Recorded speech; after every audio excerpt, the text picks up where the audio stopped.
Cinema দেখেন বারবার, আলেমরা কয় আর দেখো না, কোরআন কয় আর দেখো না, হাদিস বলে আর দেখো না, এটা গুনাহ। আপনি বারবার করেন জিদা, আপনার অন্তরের ওই কালো দাগটা বাড়তেই থাকে। আল্লাহ নবী বলেন বাড়তে বাড়তে এমন হয়ে যায়, ছোট্ট একটা কলব নামক যে জিনিস আছে আপনার, পুরা কলবটার উপরে একটা কালো আবরণ পড়ে যায়, পুরা কালো একটা প্যাকেটের মধ্যে আপনার কলবটা ঢুকে যায়। আল্লাহ নবী বলেন ওয়াহুয়ার রন, এটাকে বলা হয় রন। রন মানে হলো মরিচিকাওয়ালা অন্তর।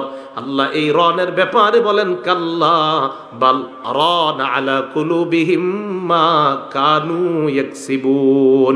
কিয়ামতের ময়দানে বাল রানা আলা কুলুবিহিম মা কানু ইয়াকসিবুন, অপরাধ করার কারণে কিছু মানুষের অন্তরের উপর কালো দাগ পড়া থাকবে।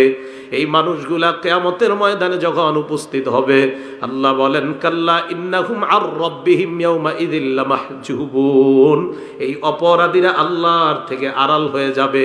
আল্লাহ তাদেরকে দেখতে চাইবে না, তাদের দিকে রহমতের দৃষ্টি দিতে চাইবে না। বলেন নাউজুবিল্লাহ।